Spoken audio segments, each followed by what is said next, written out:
Muito boa noite a todos. Boa noite. Irmãos aqui presentes e todos aqueles que estejam assistindo agora ao vivo ou que venham assistir mais tarde, em casa, em algum outro momento. Eu quero agradecer, como sempre, a casa agradece a presença de todos vocês, porque é com as vibrações de cada um, emanando aqui o amor, buscando Jesus, buscando a Deus, que nós conseguimos atingir essa vibração maior, chegando não só aos nossos corações, como emanando para todos aqueles que estão nos nossos pensamentos agora. Que sejam encarnados ou desencarnados, é com a ajuda de cada um de vocês, cada fósforozinho, parece um fósforozinho que acende no peito de cada um, e isso se torna uma grande chama, emana um grande calor de amor, de vibração, de fé, de esperança, e ajudar a todos aqueles que nós temos no pensamento, que não podem estar presentes, que não está no momento ainda de se descobrir presente, que ainda não se identificou com o Espiritismo, ou que se identifica em outra religião e que também emana amor, e que também está rezando por nós, Vamos rezar por todos, independente dessa situação que estamos passando com os nossos irmãos no Sul, Eu tenho parentes no Sul, e a gente está em contato constante, conversando, perguntando, se informando. Graças a Deus, a minha não está sendo atingida, apesar de morar em Porto Alegre. Mas eu peço fotos, eu quero saber como está, porque o coração fica apertado. A gente tem sofrido junto com eles, Porque não tem o que fazer. E eu gostaria de me identificar aqui, principalmente o pessoal que não me conhece, ou que esteja assistindo, ou venha assistir futuramente. Meu nome é Carmen, nós estamos em Carapicuíba, cidade de São Paulo, faz parte da Grande São Paulo. Hoje é dia 7 de maio, Casa Espírita Irmãos, Ilcinho e Fabiano. E eu gostaria, e como sempre faço, uma oração inicial, Eu peço para que todos abaixem a cabeça e tal, mas hoje não vou fazer isso. Hoje eu vou ler para vocês o que eu fiz de manhã ao acordar. Eu sempre, quando acordo, eu aprendi que não se deve nem pôr o pé no chão sem antes rezar. E a gente vai aprendendo, vai se melhorando, vai fortalecendo a fé e vai... O importante é que você confia naquilo que você está fazendo. E você sai mais forte, você inicia um dia melhor. Então eu só gostaria, quem quiser abaixar a cabeça, quem quiser fechar os olhos para acompanhar, eu gostaria de dizer que eu quero terminar essa noite agradecendo pelo dia de hoje. E nos lembrando da manhã, quando nós acordamos, sequinhos, abrigados em nossas camas, em nossas casas, descansados em nossas camas, que nós abrimos os olhos e começamos a pensar nas atividades que ali começaríamos a ter, assim que colocássemos os pés no chinelo que estava na beira da nossa cama. Percebe que todos aqui hoje acordaram dentro das suas casas, sequinhos, barriguinha cheia. Agradecer por isso. Nós estamos em momentos de bênçãos, com tantos problemas acontecendo no mundo, guerras, enchentes, incêndios, terremotos. Primeiramente agradecendo a Deus, a Jesus, ao nosso mentor espiritual, ao nosso anjo da guarda pela noite bem dormida, pela saúde física, mental e espiritual, pelo conforto de acordar dentro de uma casa, pela proteção e segurança dadas ao nosso corpo, enquanto estávamos desligados da matéria durante o sono. Agradecemos pelo alimento que nos proporcionou dormir a noite toda, pois não tivemos fome, e nem frio, porque a fome e o frio tiram o nosso sossego. Agradecemos pela família que temos, pelo nosso emprego ou pelo ganha-pão honesto que nos dignifica a vivermos com honra e cabeça erguida, por sermos responsáveis por tudo aquilo que fazemos e temos a consciência disso. Agradecemos por estarmos buscando nos melhorarmos dia a dia, praticando o Evangelho de Cristo. Os ensinamentos por Ele passados, através de seus exemplos, enfim. Mais um dia de vida terrena, mais um dia de aprendizado, por más ou boas ações que pudemos vivenciar. E assim, gratidão, Senhor, por tudo. Pois bem. Amém. E assim eu estava me preparando, desde o dia que a Regiane me pediu, né, se eu podia fazer a preleção hoje, eu já estava pensando em homenagear a minha mãe, já falecida há 30 anos, pelo Dia das Mães, que vai ser domingo, né? E aí depois você começa a pensar, mas será que é isso mesmo que eu devo falar? Será que eu... Quem ama minha mãe sou eu, né? Não são vocês. Vocês amam de vocês, cada um tem a sua. Então você amava minha mãe também, né? Lógico, né? Ela dava polenta pra você e tudo mais. Café, sua mãe não deixava. Bom, e aí, então, vamos fazer o Evangelho. E no Evangelho eu sempre peço que o meu mentor me intua a abrir o livro na mensagem para ser transmitida. E aí veio, né?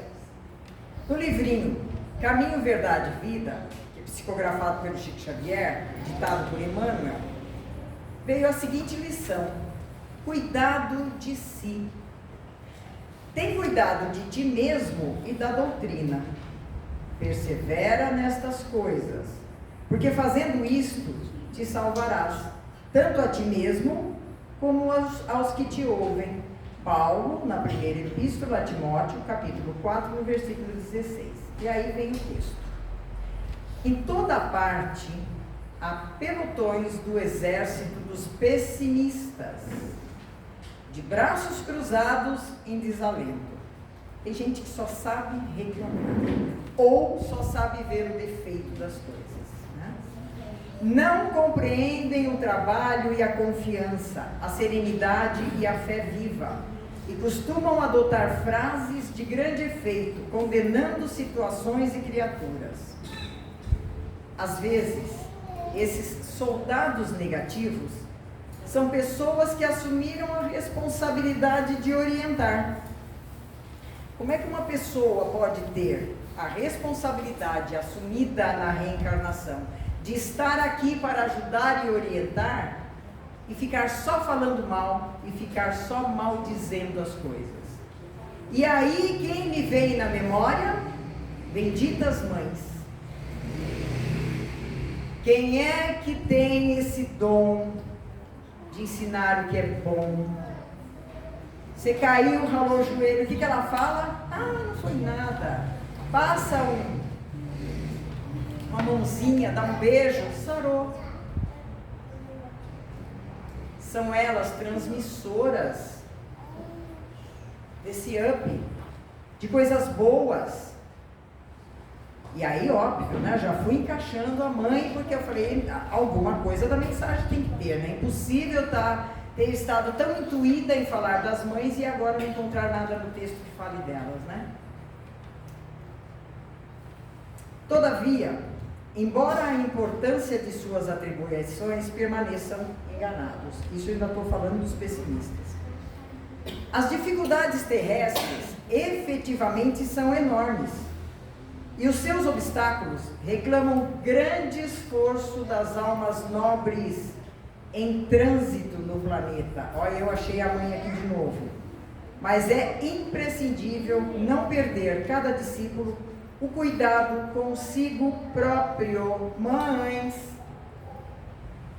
vocês precisam se cuidar mais. Filhos também são almas independentes. Cuida, zela, ama, olha, mas para de carregar nas costas. Você é uma alma abençoada. Você veio com esse dom de orientar, de guiar, de ensinar, de encaminhar. mas cada um tem sua vida própria. Então eu agradeço a minha mãe, que criou 11 dela, fora os outros que chegaram de rebarba a vida inteira dentro de casa, né? Todos ela ensinou da mesma maneira, o mesmo carinho, o mesmo amor, a mesma comida, o mesmo zelo, ignorante e analfabeta, digamos assim. E não se perdeu nenhuma ovelha do rebanho. Lógico, cada um com seu defeito, cada um com a sua qualidade, cada alma é uma alma, cada um tem o seu propósito, digamos, na reencarnação. Mas, como mãe, você é exemplo. Você cuida, você zela, você reza, você quer respirar pelo, você quer que a dor daquele choro de cólica passe para você. Mas primeiro cuida de você, cuida das suas cólicas, tá? Primeiro você se fortifique, se fortaleça, para depois você se doar mais ainda. É sua missão, sim, é sublime essa missão. É indispensável vigiar o campo interno, valorizar as disciplinas e aceitá-las, bem como examinar as necessidades do coração. Sabia que mãe ama? E mãe também namora? E mãe também quer ser convidada para almoçar fora? E mãe também quer ser convidada para ir viajar? E mãe também quer que você fale, deixa que hoje eu recolho o bichinho do banheiro? Sabia que mãe é um ser humano normal, como qualquer outro? Ela é. Parece que não, né? Porque ela faz tudo. Ela faz tudo. Ela está ali, ó, junta com Maria e José e Deus e todo mundo. Não precisa de mim nada. Isso é uma fortaleza. Não é não. É uma alma como qualquer um de nós. Chora. Vocês já viram chorar? Chora. Chora, parece um chuveiro desbestado. Ter cuidado consigo mesmo é trabalhar na salvação própria e na redenção alheia. Olha isso. Você se cuidar, mãe. Eu estou falando mãe, mas aos homens também, viu? Tem muito homem aqui que é muito mãe. Ter cuidado consigo mesmo é trabalhar na salvação própria e na redenção alheia. Esse o caminho lógico para a aquisição de valores eternos. É isso que vai ser levado lá para cima. É com isso que nós vamos nos apresentar quando voltarmos para a pátria celeste. Aí a hora de chegar lá, e aí, o que você fez? O que você fez com aqueles filhos que eu deixei lá na tua mão, sob a sua responsabilidade? Eu ensinei, eu ajudei, ou você ficou respondendo o Facebook e largou a criança, atrasou o horário do almoço. Eu estava respondendo minhas amigas. Criança ficou assada, com a fraldinha suja, porque você não teve tempo de quê? Olha os cuidados consigo mesma, tá? É trabalhar a sua salvação e a redenção alheia. Cuidado com as obrigações para não se distrair nos compromissos que são da sua responsabilidade como ser humano, principalmente como mãe.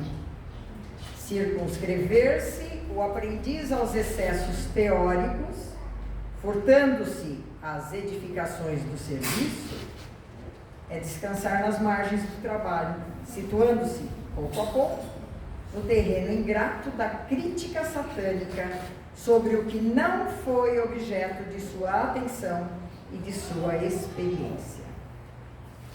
Acho que quanto a isso eu não preciso estar falando muito mais, né?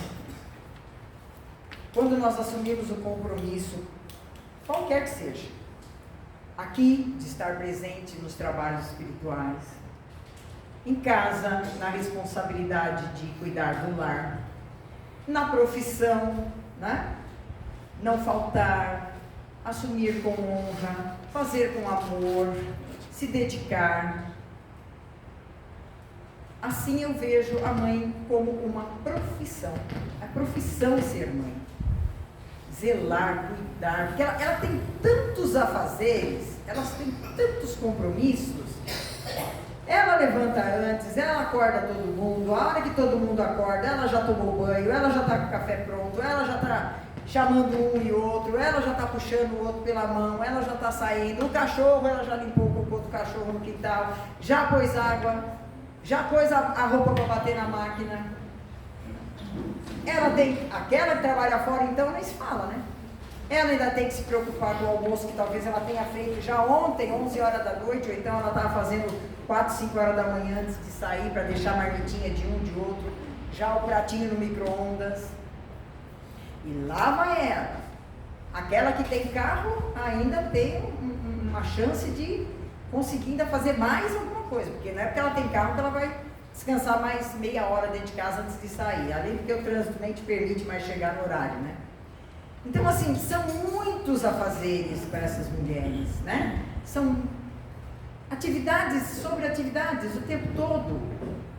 E elas ainda conseguem dar risada, elas ainda conseguem sorrir, elas ainda conseguem te ouvir. Você está falando e ela está fazendo comida e ela está estendendo a roupa, mas ela está te ouvindo.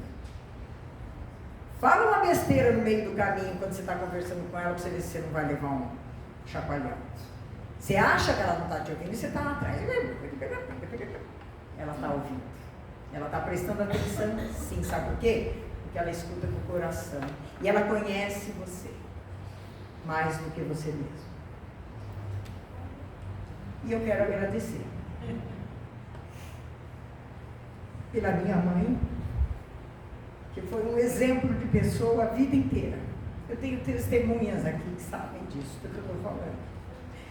Eu quero agradecer aqui a muitas amigas que também já foram minha mãe, em momentos que eu precisei, de colo, de ajuda, de socorro. A minha família, minhas irmãs, minhas cunhadas, também foram muitas vezes minhas irmãs, mães, minhas cunhadas, minhas primas, minhas tias, foram mães, socorreram, ampararam, se ofereceram para ajudar quando eu nem esperava e nem sabia que ela sabia que eu estava precisando de ajuda. E minha mãe até hoje, lá, mesmo há 30 anos desencarnada, vira e mexe, ela aparece lá em casa, vira e mexe, a gente se encontra por aqui, e ela do mesmo jeito carinhosa, atenciosa, amorosa, e eu tenho certeza que todas vocês também são. E algumas aqui eu conheço, algumas trajetórias da vida de vocês com os filhos. E eu só posso parabenizá-las. Todas estão de parabéns por essa missão assumida. E que domingo alguém convide vocês para almoçar, né? Porque não é justo cortar cebola e picar alho no domingo, tá bom? Deus abençoe a todos, muito obrigada. E que vocês tenham uma boa palestra e que também sirva de lição qualquer palavra, qualquer momento que aqui seja dito, para que toque o seu coração e que você saia daqui sempre melhor. Minha gratidão eterna, gente. Uma boa noite a todos.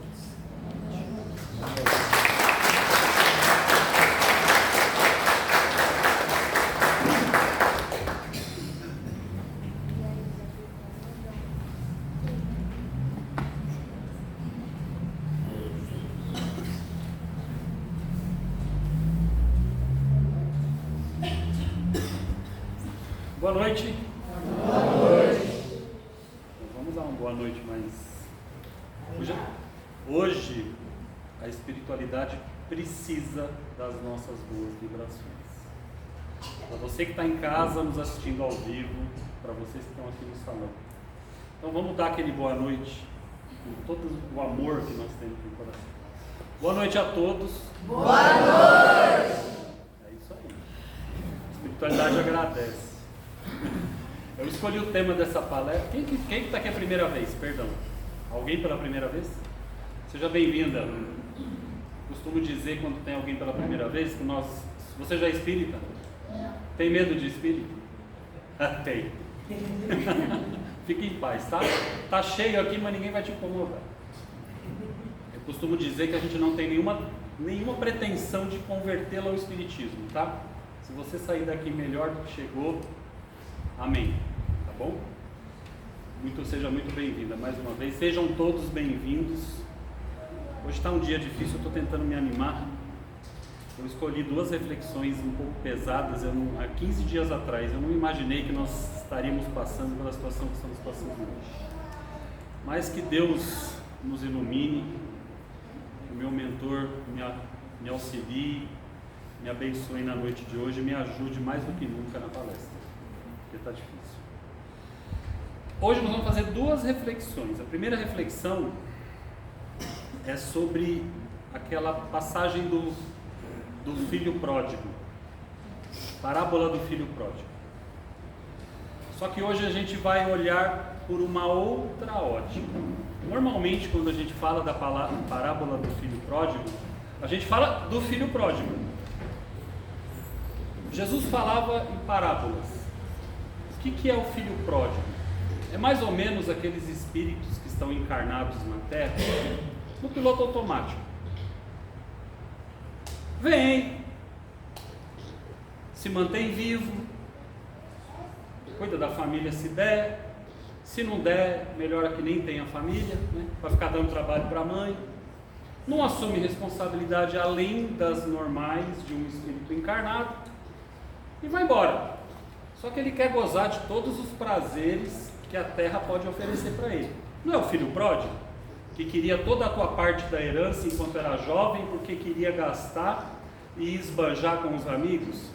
Esses são os espíritos encarnados que passam pelo planeta Terra sem assumir compromissos com o próximo. Ele vem aqui gozar da vida, né? E beleza, se der a gente faz alguma coisa a mais, se não der, vamos aproveitar enquanto a gente está vivo. Espero que vocês não estejam mais nessa condição. Hoje nós vamos falar daquele segundo filho, que se dispôs a trabalhar para Deus, além de cuidar da família, além de cuidar dos filhos, além de cuidar dos mais próximos, tenta cuidar dos outros próximos. Então, vamos à reflexão. É uma leitura que nós fizemos há 3 semanas atrás, na nossa harmonização, e eu achei fantástica. Minha orelha saiu ardendo, assim, de tanto puxão de orelha. O título tem assim, ó, O Filho Egoísta, é a lição 157 do Pão Nosso. Também um livro psicografado por Chico, escrito por Emmanuel. Então vamos lá. Mas, respondendo ele, disse ao pai: eis que te sirvo há tantos anos, sem jamais transgredir um mandamento teu, e nunca me deste um cabrito para alegrar-me com os meus amigos. A parábola não apresenta somente o filho pródigo, mas aguçada atenção e encontraremos o filho egoísta. O ensinamento velado do mestre demonstra 2 extremos de ingratidão filial. Um reside no esbanjamento, que é o filho pródigo, o outro na avareza.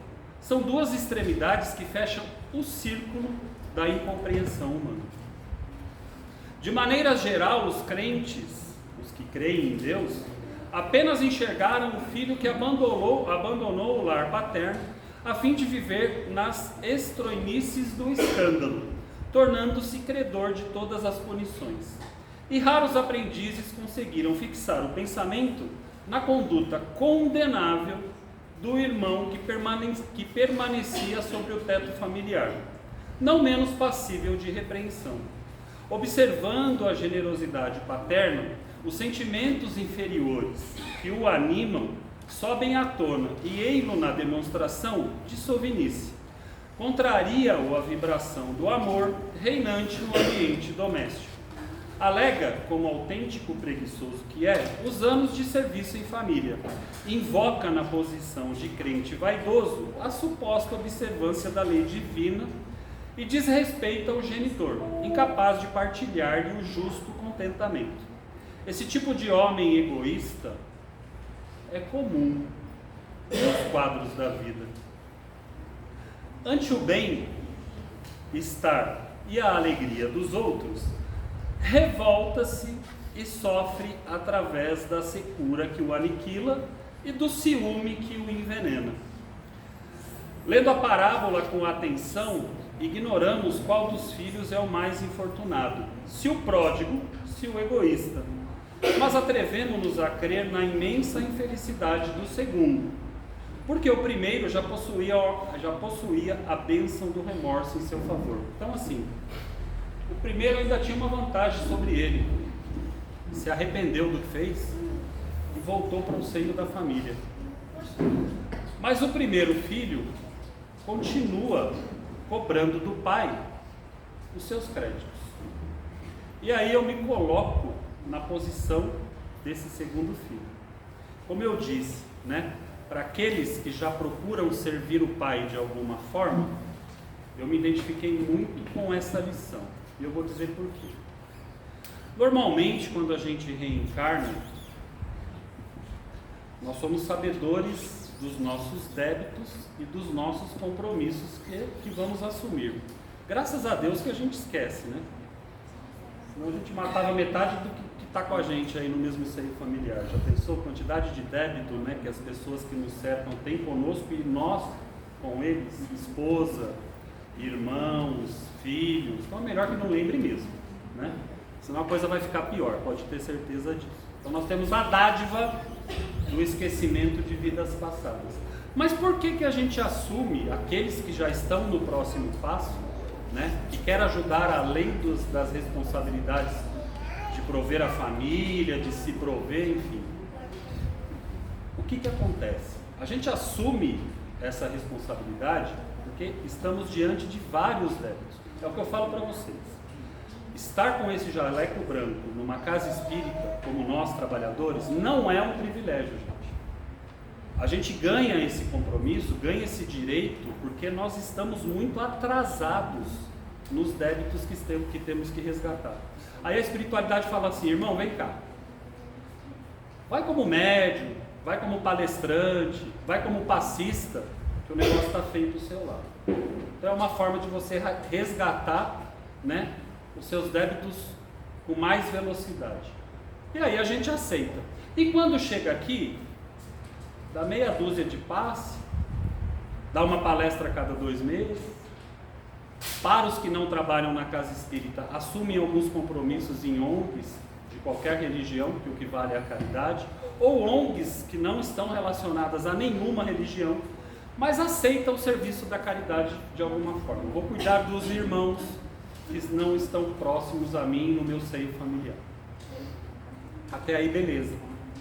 Só que aí a gente acha, porque esse pouco que a gente está fazendo nos dá o direito, como filho pródigo que serviu o pai, das riquezas terrenas. E muitas vezes, quando a gente está a serviço do pai, a gente acha que tem que ser privilegiado. Por que eu vou no centro e a minha vida não anda? Por que eu vou na igreja e minha vida só anda para trás? Por que eu não saio da igreja evangélica, dou, né, o meu dízimo para o católico, dou ajuda financeira para o espírita, e parece que quanto mais eu dou, mais dinheiro sai da minha conta? Primeiro porque a gente se acha privilegiado, tem que ter privilégios porque está ajudando um pai mais que o outro que não ajuda em nada. E a gente esquece que a gente só está fazendo isso porque ganhamos a oportunidade de zerar os débitos de maneira mais rápida. Mas a gente esquece, o mesmo esquecimento que faz com que a gente não lembre das pessoas que estão à nossa volta, que são nossos credores ou devedores, também não lembra de quanto a gente deve para o pai. Quantas encarnações passamos aqui no piloto automático, gozando das boas aventuranças que a Terra, né, nos oferece na materialidade. E aí a gente se sente privilegiado. E aí eu pergunto, além de mim, quem mais se sente assim? Quantas vezes, gente, quantas vezes eu já me coloquei na posição de injustiçado? Porque eu ajudo, porque eu participo do Centro Espírita, porque eu abro mão das minhas manhãs de domingo para vir dar aula, e me esqueço muitas vezes que quem mais aprende aqui sou eu, quando eu venho dar aula. me acho, né, credor de benesses porque venho aqui dar palestra e me esqueço que o maior beneficiado sou eu, porque preciso estudar a lição antes de vir aqui conversar com vocês. Lições que eu não aprendi no passado e que hoje a minha função me obriga a estudá-las, porque aí eu tenho que aprender, ou eu tenho que aprender, e me sinto no direito de cobrar Deus de privilégios. Então, a primeira reflexão da noite que eu queria trazer para vocês é essa. Quando vocês se colocarem na posição de servidores do Senhor, de servidores do Pai, entendam que é um degrau que vocês estão resgatando do débito de milhões de degraus que deixamos para trás.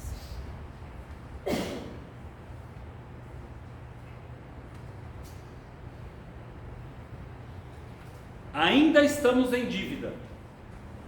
E quem ainda está em dívida não pode cobrar privilégios. É mais ou menos assim, a gente vai no banco, deve lá uns 30 mil, negocia a dívida com o gerente, em suaves parcelas de R$100, em anos e anos, e depois de pagar 10 parcelas de 100 e somar R$1.000 de dívidas a menos, achar que já pode fazer um empréstimo de 50 mil. Esquece os 29 que ainda deve e fala para o gerente: você já viu que eu sou um bom pagador, né? Me empresta mais 50. Aí o gerente fala assim: mas você deve 29 ainda, rapaz. 30 que você ficou me devendo por muitos anos. Pagou um ano, já acha que pode emprestar mais 50? É mais ou menos assim que a gente passa pelo planeta, se achando credor do Pai. E esquecendo que o Pai só nos está dando a oportunidade de quitarmos tudo que devemos. E Deus não castiga, gente. Ontem eu vi uma barbaridade na internet, no Instagram, uma senhora falando o porquê do povo do Rio Grande do Sul estar sendo castigado. Eu não vou nem falar o absurdo que esse ser encarnado falou, porque eu vou sentir vergonha de repetir o que eu ouvi da boca dela. No Instagram, a pessoa se maqueia, faz escova no cabelo, para poder gravar um vídeo e falar o absurdo que aquela senhora falou. Então eu não vou repetir o que ela falou. Mas Deus não castiga. E nós jamais, na nossa ignorância espiritual, temos como saber por que essas pessoas estão passando pelo que elas estão passando. Então, quando a gente chegar lá em cima, que nem a Carmen falou, né? O que fizestes, a gente vai relatar tudo para Deus que nós fizemos. Ele vai olhar para nós e falar assim: Deus não, né? O Pedrão, que fica na porta do céu, vai olhar para nós e falar assim: é pouco. É pouco. Mas você vai voltar e poder fazer muito mais. Amém? Amém. Então, a partir de hoje, não cobrem Deus os privilégios que a gente acha que deveria ter na vida e não temos. Podem ser livramentos. Talvez você tenha tido muito privilégios como teve o filho pródigo e não usou da forma correta. Eu não tenho dúvida que fiz isso, mas cada um com a sua reflexão. E agora nós vamos desmistificar um outro tema que me deixa muito chateado quando a gente passa por esse período de Páscoa. Eu coloquei como tema da palestra Judas, o traído. Eu passei a minha infância vendo Judas sendo malhado no poste. E vocês não sabem, depois de ter estudado a doutrina espírita, ter tido acesso a vários livros psicografados por pessoas respeitosas no meio espírita, a vergonha que eu tenho de saber que malhava-se Judas no poste. Por quê, gente? Porque Judas não traiu Jesus. eu estou afirmando para vocês que Judas não traiu Jesus. Judas foi traído pela sua ambição. Só para vocês entenderem, os 12 apóstolos não foram escolhidos aleatoriamente por Jesus. Cada um deles tinha uma função. E Judas era o tesoureiro do grupo. Judas era quem cuidava da parte material do grupo. Ao contrário do que a gente imagina, Jesus não saía de um canto para o outro e ia pregar em qualquer lugar. Cada lugar que ele se deslocava era muito bem estudado e tinha um propósito para ele ir.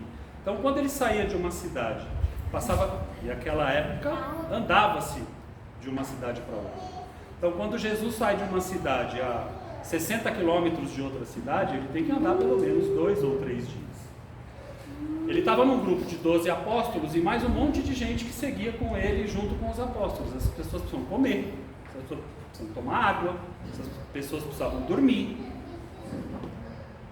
Quem cuidava de tudo isso? Judas. Judas ia na frente para ver aonde eles poderiam pousar em tal noite, almoçar na casa do fulano, do ciclano. Às vezes tinham amigos que acolhiam o grupo e às vezes eles tinham que ter a própria comida. E Judas cuidava de tudo isso. Ele tinha essa função, porque ele era um extremo negociador, um homem das finanças. Ele dominava a matemática como ninguém. Judas dava nó em pingo d'água.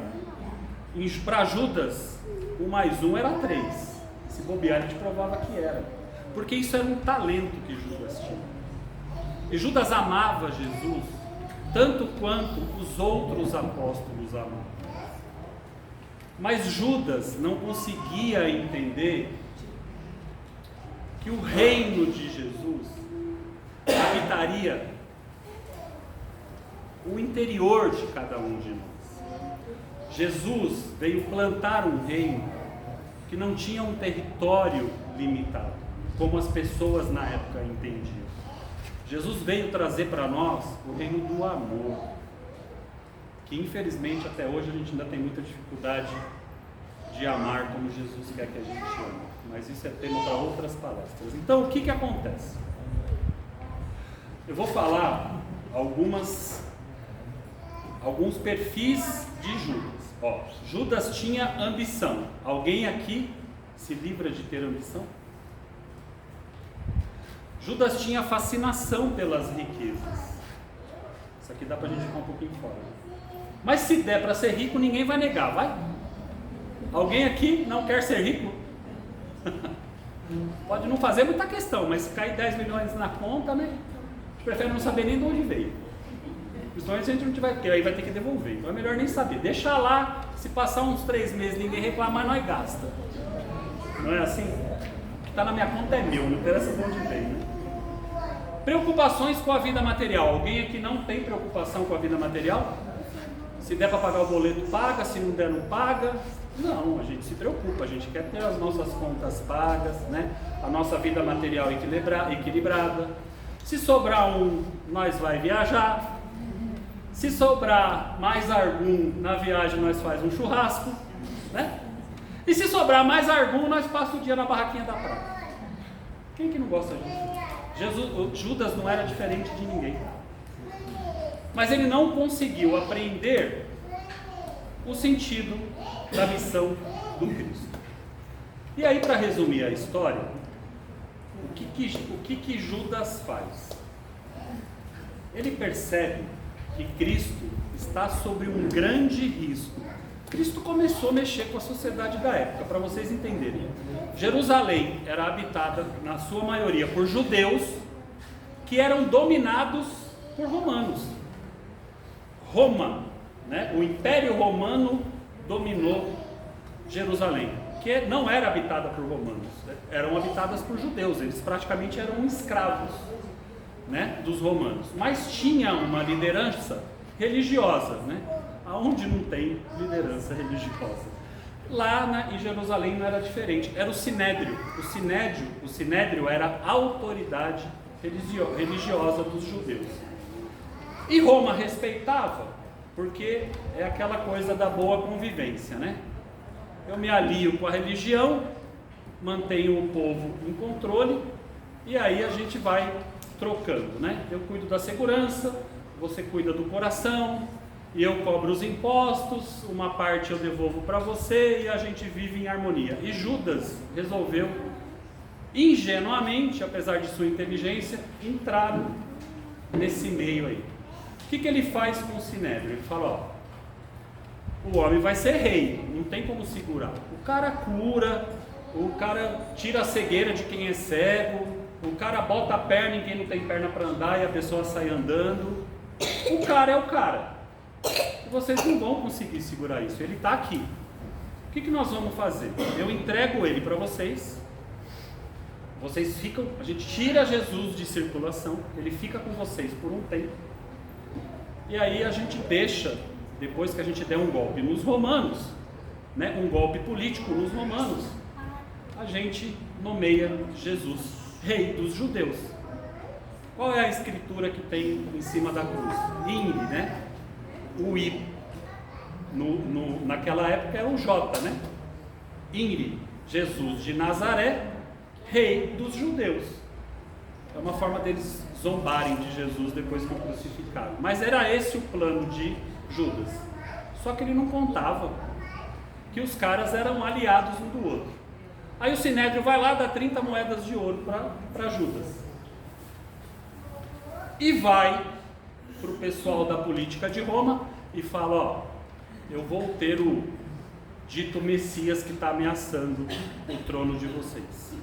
E negociou Jesus por muito mais dinheiro e poder, né, com os políticos da época. O que acontece? Depois da Santa Ceia, já estava tudo combinado, tanto que Jesus fala para Judas, vá cumprir a sua missão. Então Judas vai até o Sinédrio, junto com alguns soldados romanos, e volta para resgatar Jesus. O beijo de Judas, gente, era algo comum na época. Todo mundo condena o beijo de Judas. Os apóstolos todos beijavam Cristo quando encontrava ele. Não é um privilégio de Judas, porque estava traindo. Olha como é que a coisa é plantada na nossa mente para que a gente compre a ideia pronta. Judas beija Jesus sempre que o encontra. Tomé, Tiago, todos os apóstolos são assim. Eles se beijavam, inclusive entre eles, quando se encontravam. É um costume judeu, e era um costume da época. E era um costume entre os apóstolos e Jesus. E Jesus é preso, e a ideia é que ele ficasse preso até o domingo ou a segunda-feira, quando fosse dado o golpe e ele fosse nomeado rei. Só que o Sinédrio entrega Jesus aos políticos romanos, né? A Pilatos. E aí tem aquela fatídica pergunta para Jesus: sois reis? E o que Jesus responde? Que o condena fatalmente: o meu reino não é deste mundo. Porque o reino de Jesus é o reino de amor, e nós ainda não estávamos preparados. Ainda, infelizmente, não nos preparamos para amar como Jesus ensinou. Até hoje a gente não ama como Jesus ensinou. E aí, resumindo a história, Judas se vê traído, vê a besteira que ele fez, vê a crucificação de Jesus, tenta devolver as 30 moedas ao Sinédrio. O Sinédrio nega recebê-las, fala: isso é problema seu, lide com ele. E Judas lidou com o problema. O que ele fez? Alguém sabe o que Judas fez? Se enforcou. Judas se suicidou, se matou, não aguentou a dor da pseudo-traição dele com Jesus. Mas ele estava, apesar de sua ambição material, dotado das melhores intenções com Jesus.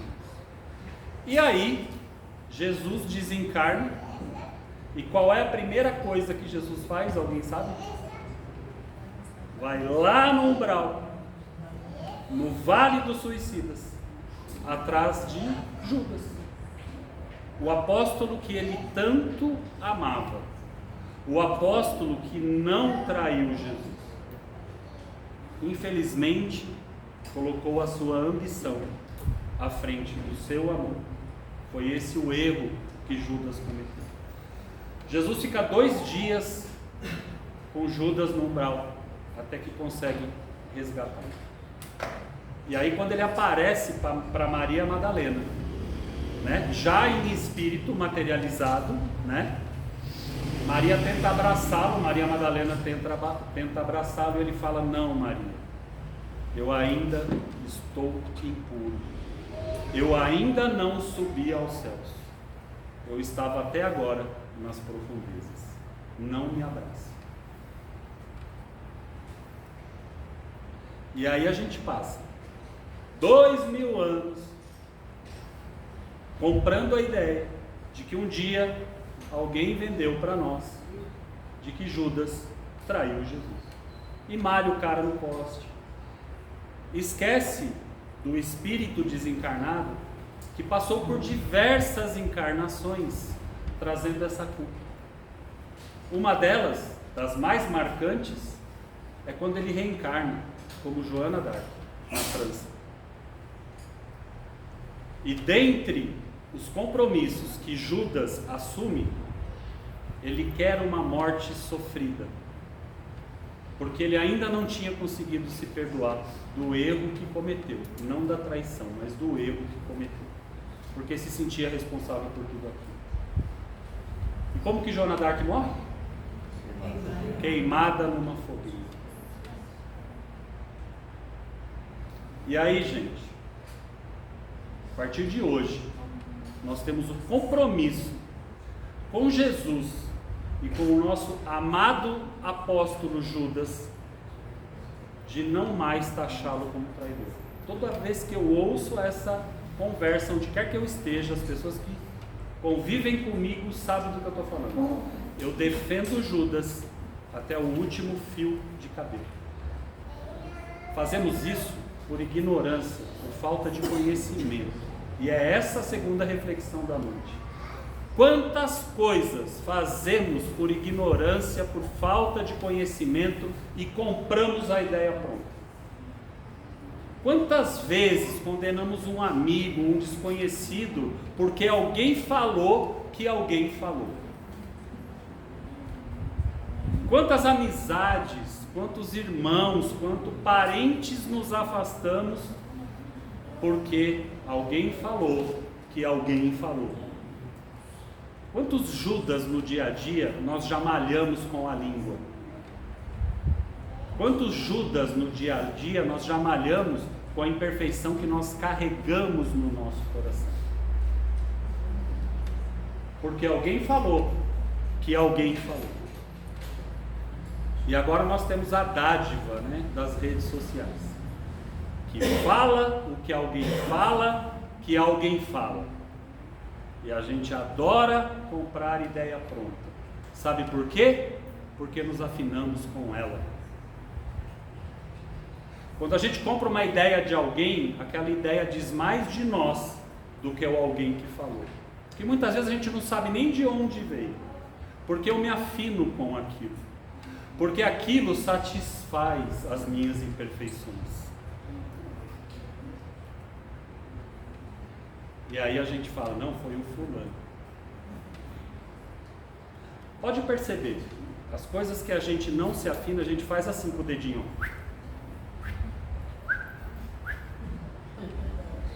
Aonde a gente para? Eu paro nas receitas, gente. Simples assim. A Regiane deve ter umas 30 receitas que eu mandei para ela de domingo retrasado até hoje. Uma delas eu faço no domingo em casa. É assim que funciona.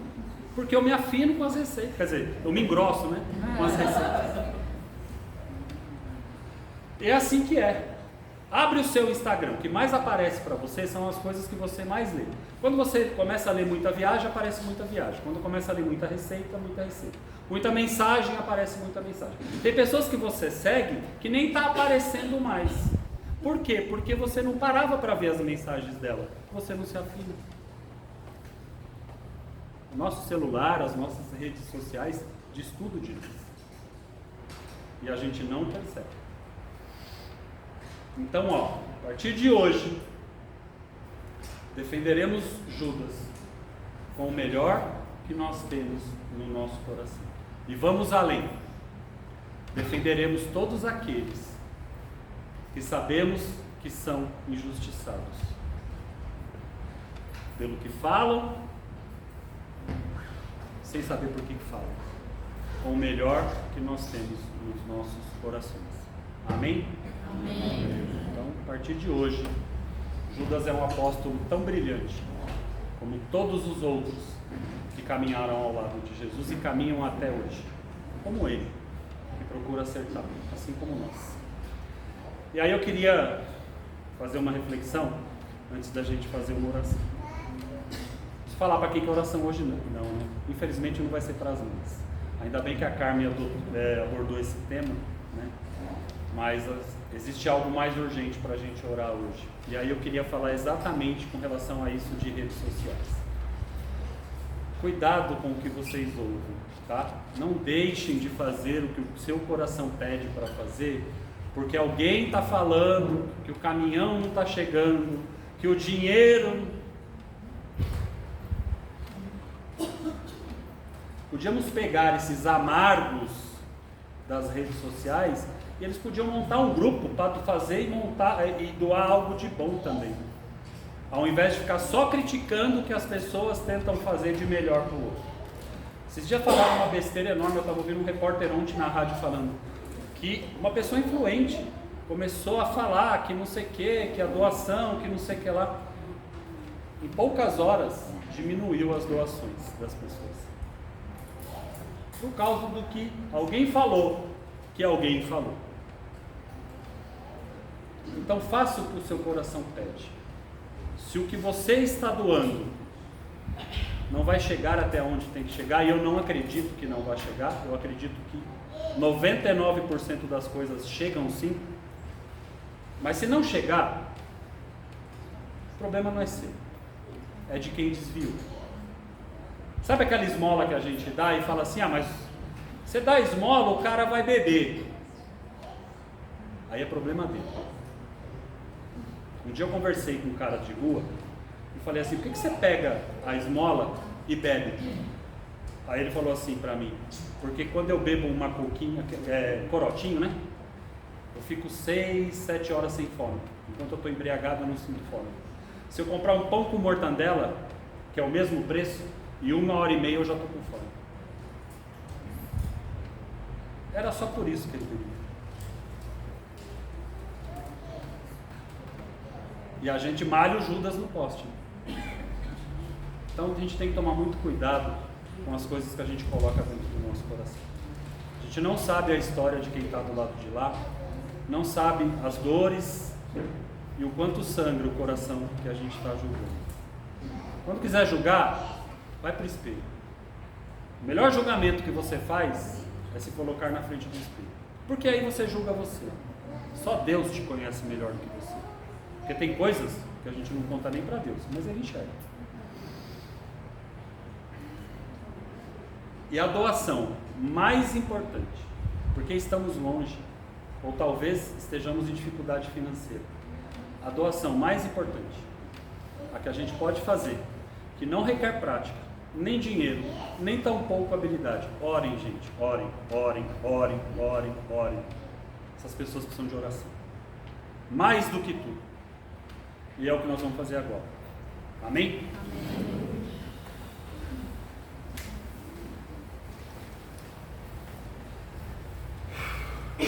Então vamos unir os nossos corações no amor que o Cristo nos ensinou. E vamos mentalizar agora toda aquela região sul que foi afetada pelas chuvas, pela inundação. Vamos nos unir aos corações dos nossos irmãos que estão lá. Muitos encarnados, passando por dor física e emocional, passando por necessidade de comida, de abrigo, de calor físico e humano. Orar por esses corações que além de tudo isso, ainda está sangrando, porque perdeu um ente querido. Muitas vezes nem sabe se perdeu esse ente querido, se ele desencarnou, ou onde quer que ele está. Quantos filhos estão perdidos de seus pais? Quantos pais estão perdidos de seus filhos? Sem saber se estão vivos ou desencarnados. Vibrar por todas aquelas alminhas em formas de animais que tanto dão calor humano para as famílias que estão lá hoje. Muitos que também desencarnaram, outros que estão desabrigados sem os seus donos, outros que perderam os seus donos. Vibrar por todas as pessoas que estão ajudando, montando correntes de ajuda humanitária, ajuda médica, ajuda alimentícia, ajuda de orações, grupos de orações que estão sendo montados para mandar um pouco de bênção para essas pessoas. E vamos orar por todos os políticos envolvidos que possam fazer algo mais agudo por essas pessoas. E orar pela espiritualidade que tanto está se empenhando para, na medida do possível, aliviar, trabalhar e acolher os encarnados e os desencarnados dessa situação. Então vamos nos unir agora na oração que o Pai nos ensinou. Pai nosso, que estais nos céus, santificado seja o vosso nome. Venha a nós o vosso reino. Seja feita a vossa vontade, assim na terra como nos céus. O pão nosso de cada dia nos dai hoje. Perdoai, Senhor, as nossas ofensas, assim como nós perdoamos a quem nos tem ofendido. E não nos deixeis cair em tentação, mas livrai-nos, Senhor, de todo o mal, que assim seja, graças a Deus. Gente, muito obrigado pelas orações, obrigado pelo ouvido de vocês nessa noite. E sigamos em frente, com a vontade, com a coragem de acertar. Sempre seguindo, a luz da lanterna do Cristo. Muitas vezes a gente não acha que apagou, que acabou a bateria, mas a lanterninha está lá, acesa do nosso lado, nos guiando. É só a gente se ligar a Ele, que Ele vai nos ensinar o caminho. Uma ótima semana para todos, um bom tratamento, bom passe, boa maca. Fiquemos com Deus. Amém. Amém. Obrigado.